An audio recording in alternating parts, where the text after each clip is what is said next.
ಎಲ್ಲರಿಗೂ ನಮಸ್ಕಾರ.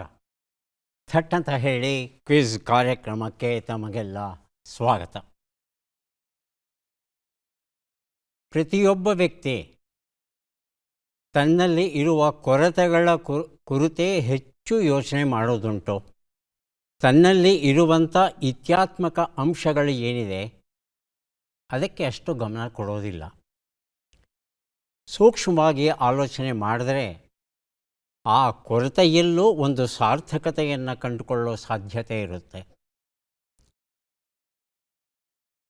ಒಂದು ಪುಟ್ಟ ಗುಡ್ಡದ ಮೇಲೆ ಒಂದು ದೇವಸ್ಥಾನ. ಪುರೋಹಿತರು ದೇವರ ಅಭಿಷೇಕಕ್ಕೆ ನೀರನ್ನು ತಗೊಂಡು ಹೋಗಬೇಕು. ಅದಕ್ಕೆ ಒಂದು ಬಿದಿರನ್ನು ಕಟ್ಟಿ, ಬಿದಿರಿನ ಎರಡು ತುದಿಗೆ 2 ಮಡಿಕೆಗಳನ್ನು ಕಟ್ಟಿ ಅದನ್ನು ಹೆಗಲ ಮೇಲೆ ಹೊತ್ಕೊಂಡು ಹೋಗೋರಂತೆ. ಹೀಗೆ ಹೋಗುವಾಗ ಒಂದು ಮಡಿಕೆಗೆ ಒಂದು ಪುಟ್ಟ ಪೆಟ್ಟು ಬಿದ್ದು ಸೋರೋಕ್ಕೆ ಶುರುವಾಯಿತು. ಇನ್ನೊಂದು ಮಡಿಕೆ ಚೆನ್ನಾಗಿತ್ತು. ಹಾಗಾಗಿ ಅವರು ನೀರನ್ನು ಹೊತ್ಕೊಂಡು ಹೋಗ್ತಾ ಇರಬೇಕಾದ್ರೆ ಮಧ್ಯದಲ್ಲೇ ಅರ್ಧಕ್ಕರ್ಧ ನೀರು ಸೋರಿ ಹೋಗ್ತಾ ಇತ್ತು. ಈ ಮಡಿಕೆಗೆ ಬೇಸರ, ನನಗೆ ಪೆಟ್ಟು ಬಿದ್ದಿದೆ, ನೀರನ್ನು ಉಳಿಸ್ಕೊಳ್ಳೋಕ್ಕಾಗ್ತಾ ಇಲ್ಲ, ದಾರಿ ಉದ್ದಕ್ಕೂ ಸುರ್ಕೊಂಡು ಬರ್ತಾ ಇದ್ದೇನೆ, ದೇವರ ಅಭಿಷೇಕಕ್ಕೆ ಬೇಕಾದ ನೀರು ಕಡಿಮೆ ಆಗ್ತಾ ಇದೆ, ಹೀಗೆ ಕೊರಗ್ತಾ ಇರುತ್ತೆ. ಇನ್ನೊಂದು ಮಡಿಕೆ ಬೀಗ್ತಾ ಇರುತ್ತೆ, ಆಹಾ ನೋಡು ನಾನು ಎಷ್ಟು ಚೆನ್ನಾಗಿದ್ದೇನೆ, ಗಟ್ಟಿಮುಟ್ಟಾಗಿದ್ದೇನೆ.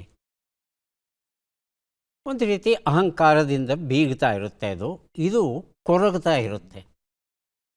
ಒಂದು ದಿವಸ ಆ ಅರ್ಚಕನ ಹತ್ರ ಕೇಳುತ್ತೆ, ಸ್ವಾಮಿ ನನ್ನನ್ನು ಬದಲಾಯಿಸಿ, ನನ್ನ ಬದುಕು ಸಾರ್ಥಕವಾಗಬೇಕಾದರೆ ದೇವರ ಅಭಿಷೇಕಕ್ಕೆ ಬೇಕಾದ ಪೂರ್ಣ ಪ್ರಮಾಣದ ನೀರನ್ನು ತರಬೇಕು ನಾನು. ಆದರೆ ಅರ್ಧ ನೀರು ದಾರಿಯಲ್ಲೇ ಚೆಲ್ಲಿ ಹೋಗ್ತಾ ಇದೆ. ಹಾಗಾಗಿ ನನಗೆ ತುಂಬ ಬೇಸರ, ನೋವು ಆಗ್ತಾ ಇದೆ. ಹಾಗಾಗಿ ದಯವಿಟ್ಟು ನನ್ನನ್ನು ಬದಲಿಸಿ ಅಂತ ಹೇಳ್ತಾರೆ. ಆಗ ಅರ್ಚಕ ಹೇಳ್ತಾನೆ, ಇಲ್ಲಪ್ಪ, ಅರ್ಧ ನೀರು ಸೋರಿ ಹೋಗ್ತಾ ಇದೆ ಅಂತ ಹೇಳಿ ನೀನು ಕೊರಗಬೇಡ. ಆ ಅರ್ಧ ನೀರು ವ್ಯರ್ಥ ಆಗ್ತಾ ಇಲ್ಲ, ಬಾ ನನ್ನ ಜೊತೆ ಅಂತ ಕರ್ಕೊಂಡೋಗಿ ತೋರಿಸ್ತಾನೆ. ಈ ಒಡೆದ ಮಡಿಕೆ ಎಲ್ಲೆಲ್ಲಿ ನೀರನ್ನು ಸೋರಿಸಿರುತ್ತೋ ಅಲ್ಲೆಲ್ಲ ಪುಟ್ಟ ಪುಟ್ಟ ಗಿಡಗಳು ಬೆಳ್ಕೊಂಡು ಹೂಗಳನ್ನು ಬಿಟ್ಟಿರುತ್ತೆ. ಆಗ ಆ ಪುರೋಹಿತರು ಹೇಳ್ತಾರೆ, ನೋಡಪ್ಪ, ನೀನು ಕೊಟ್ಟ ನೀರಿಂದ ಇಷ್ಟು ಗಿಡಗಳು ಬೆಳ್ಕೊಂಡಿವೆ, ಇಷ್ಟು ಹೂಗಳನ್ನು ಬಿಟ್ಟಿವೆ, ಇಷ್ಟೂ ಹೂಗಳನ್ನು ಆ ದೇವರಿಗೆ ನಾನು ಸಮರ್ಪಿಸ್ತಾ ಇದ್ದೇನೆ. ಅಂದರೆ ಅಭಿಷೇಕಕ್ಕೆ ಉಪಯೋಗಕ್ಕೆ ಬರದೇ ಇರಬಹುದು ನೀರು, ಆದರೆ ದೇವರ ಸೌಂದರ್ಯವನ್ನು ಹೆಚ್ಚಿಸುವಂಥ, ದೇವರಿಗೆ ಸುವಾಸನೆಯನ್ನು ಕೊಡುವಂಥ, ಭಕ್ತರ ಕಣ್ಣನ್ನು ತಣಿಸುವಂಥ ಸೊಗಸಾದ ಹೂಗಳನ್ನು ಕೊಡ್ತಾ ಇದ್ದೀಯ. ಹಾಗಾಗಿ ಕೊರತೆ ಇದೆ ಅಂತ ಕೊರಗಬೇಡ, ಆ ಕೊರತೆಯಲ್ಲೋ ಸಾರ್ಥಕತೆ ಅನ್ನೋದು ಇದೆಯಾ ಅಂತ ಹುಡುಕಿ ಅದನ್ನು ಕಂಡುಕೊಳ್ಳೋದ್ರಲ್ಲಿ ದೊಡ್ಡತನ ಇದೆ. ಹೆಚ್ಚು ಯೋಚನೆ ಮಾಡಬೇಡ ನೀನು ಅಂತ ಸಮಾಧಾನ ಮಾಡ್ತಾನಂತೆ. ಎಲ್ಲೋ ಒಂದು ಕಡೆ ನಾವು ಸಹ ನಮ್ಮಲ್ಲಿ ಇರುವ ಕೊರತೆಗಳು ಏನಿವೆ ಅದನ್ನು ಕುರಿತು ಕೊರಗದೆ, ಬದುಕನ್ನು ಹಾಳು ಮಾಡಿಕೊಳ್ಳದೆ ಅದರಲ್ಲೇ ಸಾರ್ಥಕತೆಯನ್ನು ಕಂಡುಕೊಳ್ಳೋಕ್ಕೆ ಸಾಧ್ಯವಾ ಅಂತ ಹುಡುಕಿದ್ರೆ ತುಂಬ ಚೆನ್ನಾಗಿರುತ್ತೆ. ಕಾರ್ಯಕ್ರಮವನ್ನು ಆರಂಭಿಸ್ತಾ ಇದ್ದೇವೆ. ಸ್ಪರ್ಧಿಗಳ ಪರಿಚಯ. ಮೊದಲ ಸ್ಪರ್ಧಿ. ನಮಸ್ಕಾರ, ನಾನು ವೀರಶೇಖರ್ ಸ್ವಾಮಿ DHM ಅಂತ. ಗಣಿ ಮತ್ತು ಭೂವಿಜ್ಞಾನ ಇಲಾಖೆಯಲ್ಲಿ ಅಂತರ್ಜಲ ವಿಭಾಗದಲ್ಲಿ ಸುಮಾರು 35 ವರ್ಷ ನಾನು ಸೇವೆಯನ್ನು ಸಲ್ಲಿಸಿದ್ದೇನೆ. ನನ್ನ ಐಚ್ಛಿಕ ವಿಷಯಗಳು ಸಮಾಜ ಸೇವೆ, ಹಾಗೆ ಧಾರ್ಮಿಕ ಪದ್ಧತಿಗಳು, ಹಾಗೂ ಸಾಹಿತ್ಯ, ಸಂಗೀತ, ನಾಟಕ, ಸಿನಿಮಾ, ಸೀರಿಯಲ್ಸ್, ಹಾಗೆ ಕಿರುಚಿತ್ರಗಳನ್ನು ನಾನು ನಿರ್ಮಾಣ ಮಾಡ್ತೇನೆ. ಹಾಗೆ ತಪ್ಪದೆ ನಿಮ್ಮ ಕಾರ್ಯಕ್ರಮ, ನಮ್ಮ ಕಾರ್ಯಕ್ರಮ, ಈ ಕಾರ್ಯಕ್ರಮವನ್ನು ನಾನು ನೋಡ್ತೇನೆ ಸರ್. ತುಂಬ ಸಂತೋಷ. ವೀರಶೇಖರ ಸ್ವಾಮಿಯವರೇ, ಕಾರ್ಯಕ್ರಮಕ್ಕೆ ಸ್ವಾಗತವನ್ನು ಕೋರ್ತಾ ಇದ್ದೇವೆ. ತಮಗೆ ಮುದ್ದಿನ ಸ್ಪರ್ಧಿ. ಎಲ್ರಿಗೂ ನಮಸ್ಕಾರ. ನನ್ನ ಹೆಸರು ಸುನಂದ. ಬೆಂಗಳೂರಿನ ವಸಂತಪುರದಿಂದ ಬಂದಿದ್ದೇನೆ. ನಾನು ನಿವೃತ್ತ ರಾಜ್ಯ ಸರ್ಕಾರಿ ಉದ್ಯೋಗಿ. ನನ್ನ ಹವ್ಯಾಸಗಳು ಮ್ಯಾಗ್ಝಿನ್ಸನ್ನು ಓದೋದು, ಪದಬಂಧ ಬಿಡಿಸೋದು ಹಾಗೂ ತಟ್ಟಂತ ಹೇಳಿ ಪ್ರೋಗ್ರಾಮನ್ನು ತಪ್ಪದೇ ನೋಡ್ತೀನಿ. ಸುನಂದ ಅವರಿಗೆ ಸ್ವಾಗತವನ್ನು ಕೋರ್ತಾ ಇದ್ದೇವೆ. ನಮ್ಮ ಮೂರನೆಯ ಸ್ಪರ್ಧಿ. ನಮಸ್ಕಾರ, ಎಲ್ಲರಿಗೂ ನಮಸ್ಕಾರ. ನನ್ನ ಹೆಸರು ತಾಂಡವಮೂರ್ತಿ ಬಿ ಅಂತ, ಕಲ್ಪತರು ನಾಡು ತಿಪ್ಟೂರು ತಾಲೂಕು ನವೀನಕೆರೆಯಿಂದ ಬಂದಿದ್ದೇನೆ. ನಾನು ನಿವೃತ್ತ ಪ್ರೌಢಶಾಲಾ ಶಿಕ್ಷಕ. ನನ್ನ ಹವ್ಯಾಸ ಪ್ರತಿದಿನ ತಟ್ಟಂತೇಳಿ ಕಾರ್ಯಕ್ರಮ ಟಿ ವಿಯಲ್ಲಿ ನೋಡೋದು, ದಿನಪತ್ರಿಕೆ ಓದೋದು.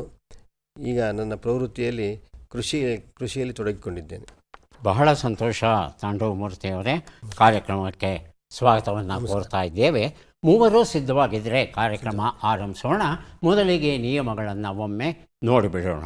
ಒಟ್ಟು 10 ಪ್ರಶ್ನೆಗಳು. ಮೊದಲು ಬಜರ್ ಒತ್ತಿದವರಿಗೆ ಉತ್ತರ ನೀಡುವ ಅವಕಾಶ. ಪ್ರತಿ ಸರಿ ಉತ್ತರಕ್ಕೆ ಒಂದು ಪುಸ್ತಕ ಬಹುಮಾನ. ಆಯ್ಕೆಗಳು ಬರುವ ಮೊದಲೇ ಬಜರ್ ಒತ್ತಿ ಸರಿ ಉತ್ತರ ನೀಡಿದರೆ 2 ಪುಸ್ತಕ ಬಹುಮಾನ.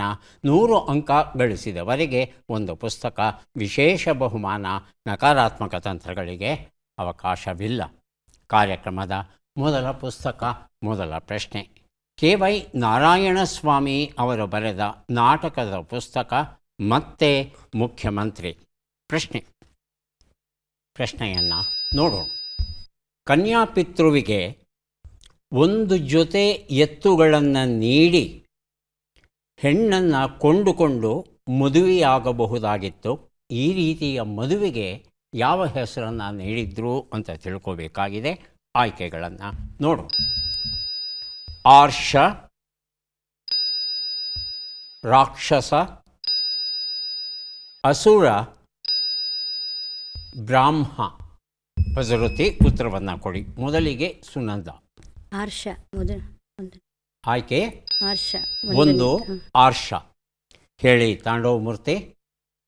ಬ್ರಹ್ಮ. ಆಯ್ಕೆ 4. ಉತ್ತರವನ್ನು ನೋಡೋಣ. ಆರ್ಷ ಸರಿಯಾದ ಉತ್ತರ ಆಗಿತ್ತು. ಸುನಂದ ಈ ಉತ್ತರವನ್ನು ಕೊಟ್ಟಿದ್ದಾರೆ. ಮತ್ತೆ ಮುಖ್ಯಮಂತ್ರಿ ಈ ಒಂದು ನಾಟಕದ ಪುಸ್ತಕವನ್ನು ಅವರಿಗೆ ಕೊಟ್ಟಿದ್ದೇನೆ. ಈ ಆರ್ಷ ಅಂತಕ್ಕಂಥ ಮದುವೆಯ ವಿಧಾನ ನಮೂನೆ ಏನಿದೆ, ಇದು ವೇದಗಳ ಕಾಲದಲ್ಲಿ ಇದ್ದದ್ದು. ಆಗ ಪಶುಗಳೇ ಸಂಪತ್ತಾಗಿತ್ತು. ಹಣಕಾಸಿನ ಚಲಾವಣೆ ಇರಲಿಲ್ಲ. ಹಾಗಾಗಿ ಪಶುಗಳೇ ಸಂಪತ್ತಾಗಿದ್ದ ಆ ಕಾಲದಲ್ಲಿ ಪಶುಗಳನ್ನು ಕೊಟ್ಟು ಹೆಣ್ಣು ಮಕ್ಕಳನ್ನು ಕೊಂಡುಕೊಳ್ತಾ ಇದ್ದರಂತೆ. ಇದು ನಮ್ಮ ದೇಶದ ಇತಿಹಾಸದಲ್ಲಿ ಒಂದು ಕಪ್ಪು ಚುಕ್ಕೆ. ಹೀಗೆಲ್ಲ ವರ್ಣಿಸೋದುಂಟು. ಆದರೆ ಅಂದಿನ ಆ ಕಾಲದಲ್ಲಿ ನಿಂತು ನಾವು ಆಲೋಚನೆ ಮಾಡಬೇಕಾಗುತ್ತೆ. ಇವತ್ತು ನಿಂತ್ಕೊಂಡು ಟೀಕೆ ಮಾಡೋದು ಅಷ್ಟು ಸರಿಯಲ್ಲ. ಹಾಗಾಗಿ ಎಷ್ಟು ಪಶುಗಳು ಹೆಚ್ಚಿವೆಯೋ ಆತ ಅಷ್ಟು ಶ್ರೀಮಂತ ಅನ್ನೋ ಒಂದು ನಂಬಿಕೆ ಅಂದಿನ ದಿನಗಳಲ್ಲಿ ಇತ್ತು. ಹೃದಯ ಕಮಲ ಎನ್ನುವ ಕವನ ಸಂಕಲನ ಟಿ.ಆರ್. ವರದರಾಜನ್ ಇದನ್ನು ಬರೆದಿದ್ದಾರೆ. ಪ್ರಶ್ನೆ. ಸಂಚಾರ್ ಸಾಥಿ ಎಂದರೆ ಏನು? ಆಯ್ಕೆಗಳನ್ನು ನೋಡೋಣ. ವಿಮಾನ ಪ್ರಯಾಣಿಕರ ಸುರಕ್ಷತೆ, ವಿದ್ಯುನ್ಮಾನ ಸುರಕ್ಷತೆ ಹಾಗೂ ಜಾಗೃತಿ. ಬಜರುತ್ತಿದ್ದಾರೆ ಸ್ವಾಮಿ. 2ನೇ ಉತ್ತರ ಸರ್. 2ನೇದು ವಿದ್ಯುನ್ಮಾನ ಸುರಕ್ಷತೆ ಹಾಗೂ ಜಾಗೃತಿ ಅಂತಿದ್ದಾರೆ. 3ನೇದು ಪ್ರಯಾಣಿಕರ ಮಾರ್ಗದರ್ಶಿ ಹಾಗೂ 4ನೇದು ಆಟೋ ಪ್ರಯಾಣಿಕರ ಸುರಕ್ಷತೆ. ಹೇಳಿ ತಾಂಡವಮೂರ್ತಿ. ಪ್ರಯಾಣಿಕರ ಮಾರ್ಗದರ್ಶಿ. ಉತ್ತರವನ್ನು ನೋಡೋಣ. ಸರಿಯಾದ ಉತ್ತರ ವಿದ್ಯುನ್ಮಾನ ಸುರಕ್ಷತೆ ಹಾಗೂ ಜಾಗೃತಿ. ಈ ಉತ್ತರವನ್ನು ಸ್ವಾಮಿಯವರು ಕೊಟ್ಟಿದ್ದಾರೆ. ಹೃದಯ ಕಮಲ ಎನ್ನುವ ಈ ಒಂದು ಪುಸ್ತಕವನ್ನು ಅವರಿಗೆ ಕೊಟ್ಟಿದ್ದೇವೆ. ಏನು ಹಾಗಂದರೆ ವಿದ್ಯುನ್ಮಾನ ಸುರಕ್ಷತೆ ಮತ್ತು ಜಾಗೃತಿ ಅಂದರೆ ಏನು? ಜ್ಞಾನ ಬೆಳೆದ ಹಾಗೆ ಹೊಸ ಹೊಸ ವಸ್ತುಗಳ ಆವಿಷ್ಕಾರ ಆಗ್ತಾ ಇದ್ದ ಹಾಗೆ ಮನುಷ್ಯನ ವಕ್ರಬುದ್ಧಿಯೂ ಹಾಗೆ ಬೆಳೀತಾ ಹೋಗುತ್ತೆ. ಮೊಬೈಲ್ ಮತ್ತು ನಮ್ಮ DTP ಡೆಸ್ಕ್ಟಾಪ್ ಅಂತ ಏನಿದೆ, ನಾವು ಮನೇಲಿ ಬಳಸ್ತೇವಲ್ವ ಕಂಪ್ಯೂಟರು, ಇವು ನಿಜಕ್ಕೂ ನಮ್ಮ ಬದುಕನ್ನು ಬಹಳ ಸರಾಗವಾಗಿಸಿದೆ. ಹಾಗೆಯೇ ಸಹನೀಯವಾಗಿಸಿದೆ, ಅನುಮಾನವೇ ಇಲ್ಲ. ಸುಲಭವಾಗಿ ನಡೀತಾ ಇದೆ ಬದುಕು. ಆದರೆ ಇದನ್ನೇ ದುರುಪಯೋಗ ಪಡಿಸ್ಕೊಂಡು ಕೆಲವರು ನಮ್ಮ ಖಾಸಗಿ ಮಾಹಿತಿಯನ್ನು ಕದ್ದು ವಿಶೇಷವಾಗಿ ಹಣವನ್ನು ಕದಿಯುವ ಒಂದು ದೊಡ್ಡ ಜಾಲವನ್ನೇ ರೂಪಿಸ್ಕೊಂಡಿದ್ದಾರೆ. ಹಾಗಾಗಿ ಇವರಿಂದ ರಕ್ಷಣೆ ಪಡೆಯಬೇಕಾದದ್ದು ನಮ್ಮೆಲ್ಲರ ಕರ್ತವ್ಯ ಆಗುತ್ತೆ. ಹಾಗಾಗಿ ನಮ್ಮ ಸರ್ಕಾರ ಸಂಚಾರ್ ಸಾಥಿ ಅಂತಕ್ಕಂಥ ಒಂದು ಸುರಕ್ಷಣಾ ಸ್ವರೂಪವನ್ನು ರೂಪಿಸ್ತು. ಇದನ್ನು ಭಾರತದಲ್ಲಿ ಯಾವ ಯಾವ ಮೊಬೈಲ್ಗಳು ಮಾರಾಟವಾಗುತ್ತೋ ಎಲ್ಲ ಮೊಬೈಲಲ್ಲೂ ಕಡ್ಡಾಯವಾಗಿ ಈ ಒಂದು ಸುರಕ್ಷಣಾ ವ್ಯವಸ್ಥೆಯನ್ನು ಅಳವಡಿಸಬೇಕು ಅಂತ ಹೇಳ್ತು. ಆದರೆ ಕೆಲವರು ಆಕ್ಷೇಪಣೆ ಮಾಡಿದ ಕಾರಣ ಇದನ್ನು ಎಲ್ಲ ಮೊಬೈಲ್ಗಳಲ್ಲಿ ಅಳವಡಿಸೋಕ್ಕೆ ಹೋಗಿಲ್ಲ. ಆದರೆ ಯಾರಿಗೆ ತಮ್ಮ ಮೊಬೈಲ್, ತಮ್ಮ ಡೆಸ್ಕ್ಟಾಪ್ ಸುರಕ್ಷಿತವಾಗಿ ಇರಬೇಕು ಅಂತ ಅನಿಸುತ್ತೋ ಅವರು ಈ ಸಂಚಾರ್ ಸಾಥಿ ಅಂತಕ್ಕಂಥ ವ್ಯವಸ್ಥೆಯನ್ನು ತಾವು ಬಳಸ್ಕೋಬಹುದು. ಮುಂದಿನ ಪುಸ್ತಕ ವಿಶ್ವ ಮಾನವ ಧರ್ಮ, ಕುಡ್ಲೂರು BS ಮೂರ್ತಿ ಅವರು ಬರೆದಿರುವಂಥದ್ದು. ಪ್ರಶ್ನೆ: ಕಪ್ಪು ತಾಜ್ಮಹಲ್ ಯಾವ ರಾಜ್ಯದಲ್ಲಿದೆ? ಆಯ್ಕೆಗಳನ್ನು ನೋಡೋಣ. ಮಹಾರಾಷ್ಟ್ರ, ಆಂಧ್ರ ಪ್ರದೇಶ್, ಮಧ್ಯಪ್ರದೇಶ್, ಉತ್ತರ ಪ್ರದೇಶ್. ಮೊದಲಿಗೆ ಸ್ವಾಮಿ. ಮಹಾರಾಷ್ಟ್ರದಲ್ಲಿದೆ ಸರ್. ಮಹಾರಾಷ್ಟ್ರ. ಎರಡನೇದಾಗಿ ಸುನಂದ ಅವರು ಉತ್ತರ ಪ್ರದೇಶ್. ಹಾಂ, ಉತ್ತರ ಪ್ರದೇಶ್. ಉತ್ತರ ಪ್ರದೇಶ. ಉತ್ತರವನ್ನು ನೋಡೋಣ. ಮಧ್ಯಪ್ರದೇಶ ಅನ್ನೋದು ಸರಿಯಾದ ಉತ್ತರ ಆಯಿತು. ಬುರ್ಹಾನ್ಪುರ್ ಅಂತ ಒಂದು ಸ್ಥಳ ಮಧ್ಯಪ್ರದೇಶದಲ್ಲಿ. ಶಾ ನವಾಜ್ ಖಾನ್ ಅವರ ಸಮಾಧಿ, ಅದನ್ನು ಬ್ಲ್ಯಾಕ್ ತಾಜ್ ಮಹಲ್ ಅಂತಲೂ ಕರೀತಾರೆ ಅದನ್ನು. ಇದರ ಗುಮ್ಮಟ ತಾಜ್ ಮಹಲಿನ ಗುಮ್ಮಟದ ಹಾಗೇ ಇದೆ. ಆದರೆ ಹವಾಮಾನ ವೈಪರೀತ್ಯದ ಕಾರಣ ಅದೆಲ್ಲ ಸವದು ಹೋಗಿ ಹೋಗಿ ಹೋಗಿ ಇಡೀ ಕಪ್ಪು ಬಣ್ಣಕ್ಕೆ ಬಂದಿದೆ ಅದು. ಮುಂದಿನ ಪುಸ್ತಕ ಮತ್ತು ಪ್ರಶ್ನೆಯನ್ನು ನೋಡೋಣ. ಡಾಕ್ಟರ್ ನರಹರಿ ಮತ್ತು IAD ಡಾಕ್ಟರ್ ಯು ಮಹೇಶ್ವರಿ ಅವರು ಬರೆದಂಥ ಪುಸ್ತಕ ಇದು. ನಮ್ಮ ಪ್ರಶ್ನೆ: ಲೋಳೆ ಸರ, ಅಲೋವೆರಾ ಯಾವ ರೋಗವನ್ನು ತಡೆಗಟ್ಟಲು ನೆರವಾಗುತ್ತದೆ ಎಂದು ಇತ್ತೀಚಿನ ಅಧ್ಯಯನವು ತಿಳಿಸಿದೆ? ಆಯ್ಕೆಗಳನ್ನು ನೋಡೋಣ. ಕ್ಯಾನ್ಸರ್, ಹೃದಯಾಘಾತ, ಮಧುಮೇಹ, ಆಲ್ಝೈಮರ್ ಕಾಯಿಲೆ. ಮೊದಲಿಗೆ ತಾಂಡವ ಮೂರ್ತಿ, ಆನಂತರ ಸ್ವಾಮಿ. ಮಧುಮೇಹ ಆಯ್ಕೆ 3. ಸ್ವಾಮಿ. ಅಲ್ಝೈಮರ್ ಕಾಯಿಲೆ. ಆಲ್ಝೈಮರ್. ಉತ್ತರವನ್ನು ನೋಡೋಣ. ಆಲ್ಝೈಮರ್ ಕಾಯಿಲೆ ಅನ್ನೋದು ಸರಿಯಾದ ಉತ್ತರ.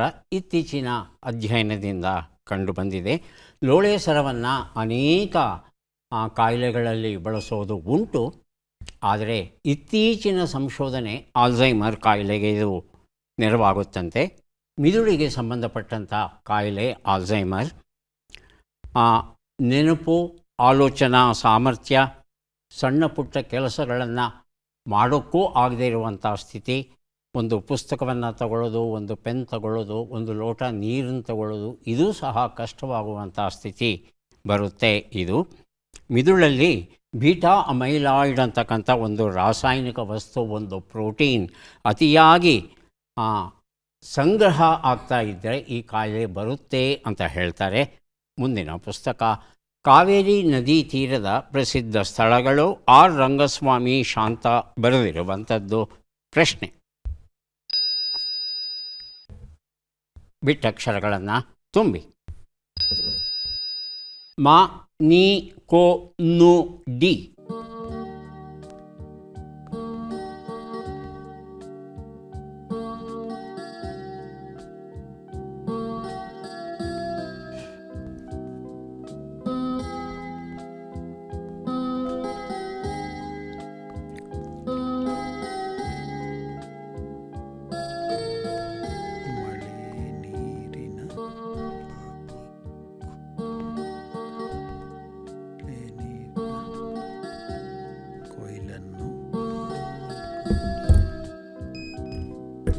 ಬರೆದಿರುತ್ತಿದ್ದಾರೆ ಸುನಂದ ಅವರು. ಉತ್ತರ: ಮಹನೀಯರು ಕೊಡುವ ನುಡಿ ಅಂತ. ಮಳೆ ನೀರಿನ ಒಟ್ಟಿನ್ನೂ ಮುಗಿಸಿಲ್ಲ ಅವರು. ಸುನಂದವರೇ? ಎರಡು ಅಕ್ಷರ ಗೊತ್ತಾಗ್ತಾ ಇಲ್ಲ. ಮಹನೀಯರು ನುಡಿ ಲಾಸ್ಟಿಂದು ಗೊತ್ತಾಗ್ತಾ ಇಲ್ವಾ? ಇಲ್ಲ. ಹೇಳಿ ಸ್ವಾಮಿ. ಮಳೆ ನೀರಿನ ಕೊಯ್ಲನ್ನು ಮಾಡಿ. ಮಳೆ ನೀರಿನ ಕೊಯ್ಲನ್ನು ಮಾಡಿ. ಉತ್ತರವನ್ನು ನೋಡೋಣ. ಮಳೆ ನೀರಿನ ಕೊಯ್ಲನ್ನು ಮಾಡಿ ಉತ್ತರ ಸರಿಯಾಗಿದೆ. ಕಾವೇರಿ ನದಿ ತೀರದ ಪ್ರಸಿದ್ಧ ಸ್ಥಳಗಳು ಈ ಒಂದು ಪುಸ್ತಕವನ್ನು ಸ್ವಾಮಿ ಅವರಿಗೆ ಕೊಟ್ಟಿದ್ದೇವೆ. ಪ್ಲಾಸ್ಟಿಕ್ಸ್ ಪುರಾಣ, ಉತ್ಪಾದನೆ, ಉಪಯೋಗ, ತ್ಯಾಜ್ಯ ನಿರ್ವಹಣೆ, ಡಾಕ್ಟರ್ MS ಮೂರ್ತಿ ಹಾಗೂ B ತೇಜಕುಮಾರ್ ಬರೆದಿರುವಂಥದ್ದು ಪ್ರಶ್ನೆ. ಈ ಕೆಳಗಿನ ಲೆಕ್ಕಗಳನ್ನು ಪೂರ್ಣಗೊಳಿಸಿ ಉತ್ತರಗಳನ್ನೆಲ್ಲ ಕೂಡಿ ಅಂತಿಮ ಉತ್ತರವನ್ನು ನೀಡಿ. ಲೆಕ್ಕಗಳು ಈಗ ಬಂದಿದೆ. 68 ಕೂಡು 72, 85 ಕಳೆ 29, 25 ಗುಣಿಸು 9, 192 ಭಾಗಿಸು 8.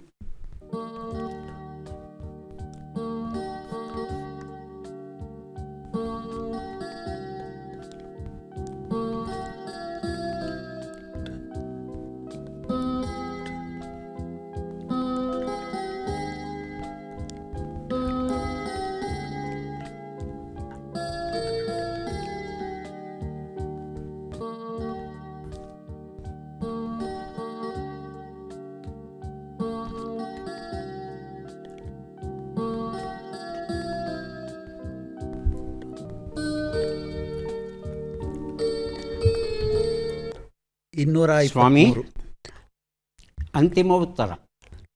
ಅಂತಿಮ ಉತ್ತರ ಗ್ರ್ಯಾಂಡ್ ಟೋಟಲ್.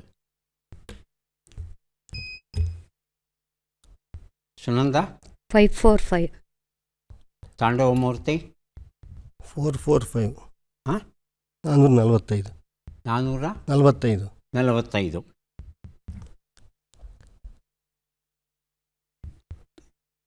ಉತ್ತರಗಳನ್ನು ನೋಡ್ತಾ ಹೋಗೋಣ. 443. 443.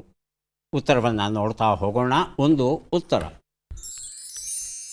140, 56, 225, 24 ಎಲ್ಲವನ್ನು ಕೂಡಿದ್ರೆ 445 ಬಂದಿದೆ. ತಾಂಡವಮೂರ್ತಿ ಅವರು ಸರಿಯಾದ ಉತ್ತರ ಕೊಟ್ಟಿದ್ದಾರೆ. ಪ್ಲಾಸ್ಟಿಕ್ಸ್ ಪುರಾಣ ಈ ಒಂದು ಪುಸ್ತಕವನ್ನು ತಾಂಡವಮೂರ್ತಿ ಅವರಿಗೆ ಕೊಟ್ಟಿದ್ದೇವೆ. ಮುಂದೆ ನಾವು ಕೊಡ್ತಾ ಇದ್ದೇವೆ ಒಂದು ಪ್ರವಾಸ ಕಥನದ ಕೃತಿ, ಬೆರಗು ಬೆಳಗಿನ ಅಮೇರಿಕ. ಡಾಕ್ಟರ್ KV ರಾಜೇಶ್ವರಿ ಇದನ್ನು ಬರೆದಿದ್ದಾರೆ. ನಮ್ಮ ಪ್ರಶ್ನೆ,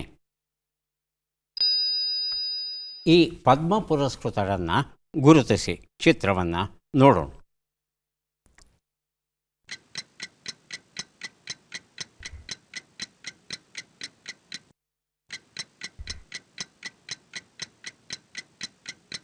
ಆಯ್ಕೆಗಳು ಬೇಕು ಸರ್. ಆಯ್ಕೆಗಳನ್ನು ನೋಡೋಣ. Stephen Knapp, Ricky Gyan Kej, Swami Pradiptananda, Syed Ainul Hasan. ಮೊದಲಿಗೆ ಸುನಂದ, ಆನಂತರ ತಾಂಡವಮೂರ್ತಿ. ಆಯ್ಕೆ 1 ಸ್ಟೀಫನ್ ನ್ಯಾಪ್. ಆಯ್ಕೆ 1 ಸ್ಟೀಫನ್ ನ್ಯಾಪ್. ಹೇಳಿ ತಾಂಡವಮೂರ್ತಿ. ಸ್ವಾಮಿ ಪ್ರದೀಪ್ತಾನಂದ. ಆಯ್ಕೆ ನೋಡೋಣ. ಸರಿಯಾದ ಉತ್ತರ ಸ್ಟೀಫನ್ ನ್ಯಾಪ್ ಆಗಿತ್ತು. ಅಮೆರಿಕಾ ಈ ಒಂದು ಪುಸ್ತಕವನ್ನು ಸುನಂದ ಅವರಿಗೆ ಕೊಟ್ಟಿದ್ದೇವೆ. ಸ್ಟೀಫನ್ ನ್ಯಾಪ್ ಅವರಿಗೆ ಈ ವರ್ಷ ಪದ್ಮಶ್ರೀ ಗೌರವ ದೊರೆತಿದೆ. ಇವರು ಅಮೆರಿಕ ದೇಶಕ್ಕೆ ಸೇರಿದಂಥ ಪ್ರಜೆ. ಇವರು ಸಾಹಿತ್ಯ ಮತ್ತು ಶಿಕ್ಷಣ ಕ್ಷೇತ್ರದಲ್ಲಿ ಇವರ ಸೇವೆಯನ್ನು ಗುರುತಿಸಿದ್ದಾರೆ. ನಂದನಂದನದಾಸ ಅಂತ ಹೆಸರನ್ನು ಇಟ್ಕೊಂಡಿದ್ದಾರೆ. ಇವರು ಇಸ್ಕಾನ್ ಚಳುವಳಿಯನ್ನು ವಿಶ್ವದಾದ್ಯಂತ ಹರಡುವ ದಿಶೆಯಲ್ಲಿ ಇವರು ತೊಡಗಿದ್ದಾರೆ. ಹಾಗಾಗಿ ಇವರಿಗೆ ಈ ಪದ್ಮಶ್ರೀ ಗೌರವ ದೊರೆತಿದೆ. ಮುಂದೆ ಕೊಡಲಿದ್ದೇವೆ ಪ್ರೀತಿ ಎಂದರೆ ರೂಪಶ್ರೀ ಶಿರಸಿ ಬರೆದಿರುವಂಥ ಪುಸ್ತಕ. ನಮ್ಮ ಪ್ರಶ್ನೆ, ಈ ಅಕ್ಷರಗಳನ್ನು ಸರಿಯಾಗಿ ಜೋಡಿಸಿ. ಅಕ್ಷರಗಳು ವ, ಯಾ, ಶ, ಲ, ದು, ತ, ವು, ಶ್ವ.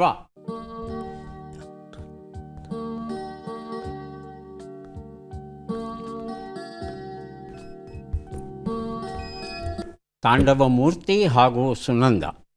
ಯಾವುದೂ ಶಾಶ್ವತವಲ್ಲ. ಸುನಂದ ಅದೇ ಉತ್ತರ. ಅದೇ ಉತ್ತರವಾ? ಉತ್ತರವನ್ನು ನೋಡೋಣ. ಯಾವುದೂ ಶಾಶ್ವತವಲ್ಲ, ಸುಖವೂ ಶಾಶ್ವತವಲ್ಲ, ಕಷ್ಟವೂ ಶಾಶ್ವತವಲ್ಲ. ಕಷ್ಟ ಬಂತು ಅಂತ ಕುಗ್ಗಬಾರದು, ಸುಖ ಬಂತು ಅಂತ ಬೀಗಬಾರದು. ಯಾಕಂದರೆ ಯಾವುದೂ ಶಾಶ್ವತವಲ್ಲ ಅಂತ ಹೇಳ್ತಾರೆ ಹಿರಿಯರು. 3 ಪುಸ್ತಕವನ್ನು ಕೊಡುವಂಥ ಕ್ಷಣ ಈಗ ಬಂತು. ಪದಬಂಧ ಸುಳುಹುಗಳನ್ನು ನೋಡೋಣ. ಶಿಲೆಯೆಲ್ಲ ಹಳತಾಗಿ ಉದುರಿ ಹೋಗುವ ಸ್ಥಿತಿ. ಹೇಳಲ್ಪಟ್ಟದ್ದು ಅಥವಾ ನಿರೂಪಿಸಲ್ಪಟ್ಟದ್ದು ಹೊಸ ಸ್ಥಳಗಳನ್ನು ನೋಡಲು ಬಂದವನು.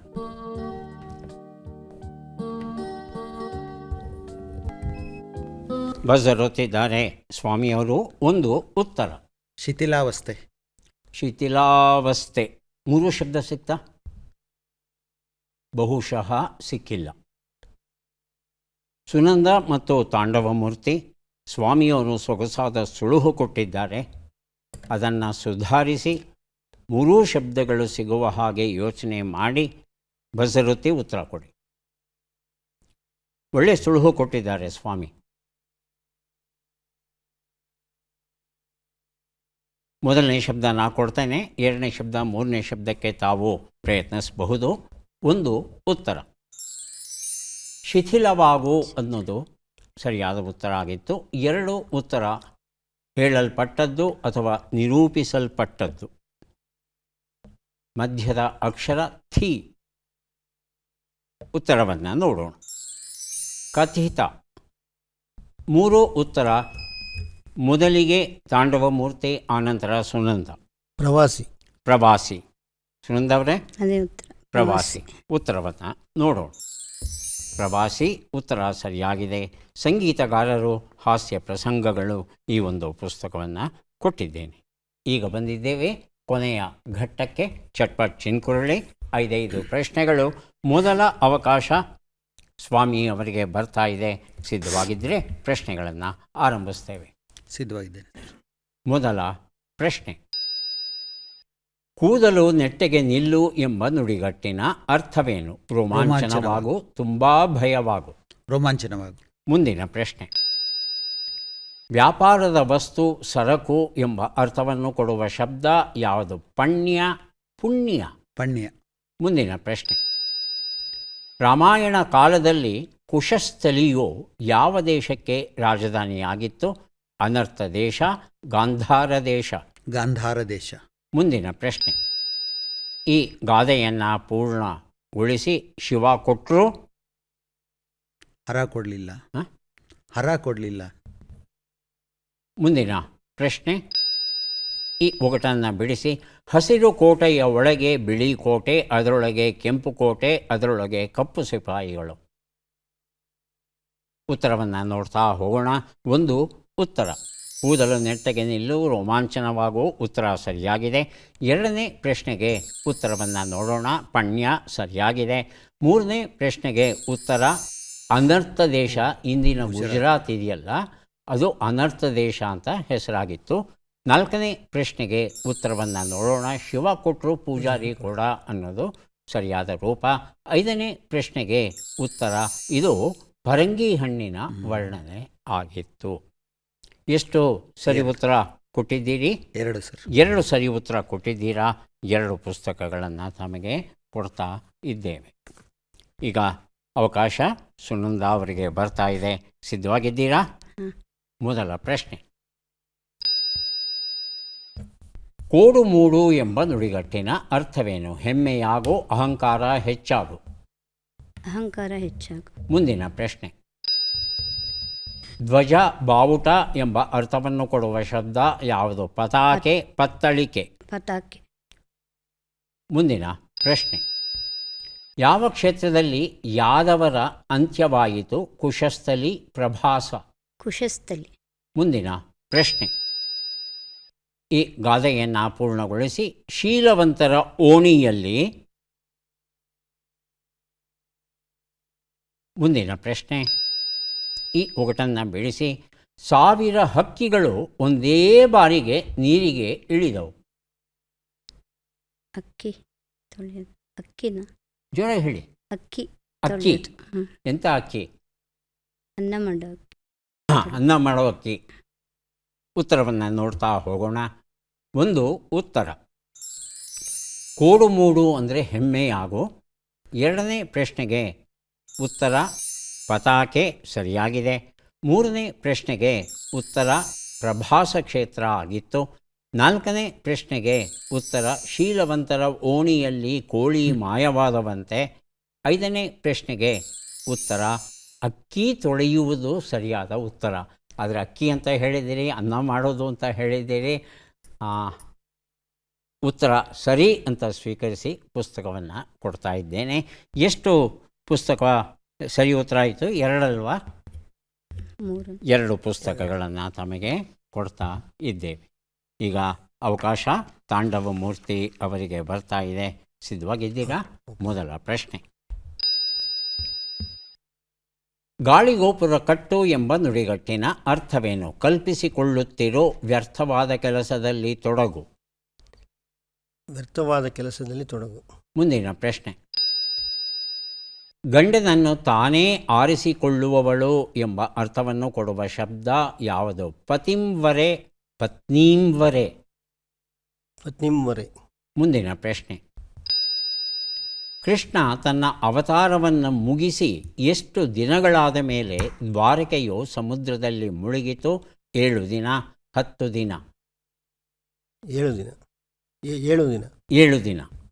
ನಾಲ್ಕನೇ ಪ್ರಶ್ನೆ. ಈ ಗಾದೆಯನ್ನು ಪೂರ್ಣಗೊಳಿಸಿ. ಸಡಗರದಲ್ಲಿ ಮದುವೆಯಾಗಿ. ಮುಂದಿನ ಪ್ರಶ್ನೆ. ಈ ಒಗಟನ್ನು ಬಿಡಿಸಿ. ಮೊಟ್ಟೆ ಒಡೆಯೋ ಹಾಗಿಲ್ಲ, ಕೊಡ ಮುಳುಗಿಸೋ ಹಾಗಿಲ್ಲ, ಬರೀ ಕೊಡ ತರೋ ಹಾಗಿಲ್ಲ.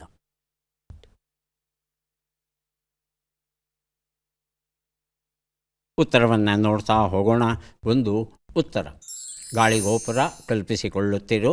ಎರಡನೇ ಪ್ರಶ್ನೆಗೆ ಉತ್ತರ ಪತಿಂವರೆ, ಸರಿಯಾದ ಉತ್ತರ ಕೊಟ್ಟಿದ್ದೀರಿ. ಮೂರನೇ ಪ್ರಶ್ನೆಗೆ ಉತ್ತರ 7 ದಿನ ಸರಿಯಾಗಿದೆ. ನಾಲ್ಕನೇ ಪ್ರಶ್ನೆಗೆ ಉತ್ತರ ಸಡಗರದಲ್ಲಿ ಮದುವೆಯಾಗಿ ಹೆಣ್ಣು ಯಾರೂ ಅಂದನಂತೆ, ಅಷ್ಟು ಗಿಡಿಬಿಡಿ ಮನುಷ್ಯ ಆತ. ಐದನೇ ಪ್ರಶ್ನೆಗೆ ಉತ್ತರ ಎಳನೀರು ಆಗಿತ್ತು. 2 ಪ್ರಶ್ನೆಗೆ ತಾವು ಸರಿಯಾದ ಉತ್ತರ ಕೊಟ್ಟಿದ್ದೀರಿ. 2 ಪುಸ್ತಕಗಳನ್ನು ತಮಗೆ ಕೊಡ್ತಾ ಇದ್ದೇವೆ. ಯಾರಿಗೆ ಎಷ್ಟು ಪುಸ್ತಕಗಳು ಬಂದಿವೆ ಅದನ್ನು ನೋಡುವ ಕ್ಷಣ ಈಗ ಬಂತು. ವೀರಶೇಖರ ಸ್ವಾಮಿ ಅವರಿಗೆ 5 ಪುಸ್ತಕಗಳು ದೊರೆಯುತ್ತಾ ಇವೆ. ಪುಸ್ತಕಗಳನ್ನು ಸ್ವೀಕರಿಸಿ ಕಾರ್ಯಕ್ರಮದಲ್ಲಿ ಭಾಗಿಯಾಗಿದ್ದಕ್ಕೆ ತಮಗೆ ಧನ್ಯವಾದಗಳನ್ನು ಅರ್ಪಿಸ್ತಾ ಇದ್ದೇವೆ. ಧನ್ಯವಾದಗಳು.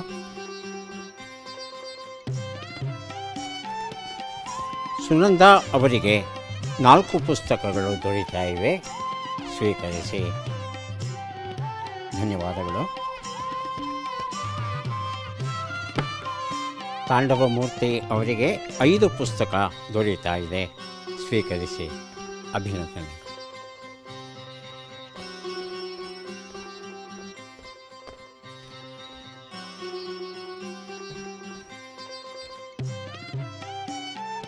ಕಾಡಿನಲ್ಲಿ ಹುಲಿ ಒಂದು ಸಲ ಘರ್ಜಿಸ್ತು ಅಂತ ಹೇಳ್ತಂದರೆ ಅದರ ಶಬ್ದ 2 ಕಿಲೋಮೀಟರ್ ದೂರದವರೆಗೂ ಕೇಳಿಸುತ್ತಂತೆ. ವಿಶೇಷ ಅದಲ್ಲ, ಕಾಡಲ್ಲಿ ಓಡಾಡುವಂಥ ಜನರ ಅನುಭವದ ಪ್ರಕಾರ ಶಬ್ದ ಕೇಳಿಸೋದಕ್ಕೆ ಮೊದಲೇ ಆ ಹುಲಿಯ ಆ ತರಂಗಗಳು ಏನಿರುತ್ತೆ, ಆ ತರಂಗಗಳು ಬಂದು ಇವರಿಗೆ ತಾಗದಾಗ ಯಾರೋ ತಳ್ಳುತ್ತಿದ್ದಾರೇನೋ ಅಂತ ಭಾಸವಾಗುತ್ತಂತೆ. ಮೊದಲು ತರಂಗಗಳು ಇವರನ್ನು ತಲುಪುತ್ತೆ, ಆನಂತರ ಶಬ್ದ ತಲುಪುತ್ತಂತೆ. ಇದು ಹುಲಿಯ ವಿಶೇಷ. ಮತ್ತೆ ಭೇಟಿಯಾಗೋಣ. ನಮಸ್ಕಾರ.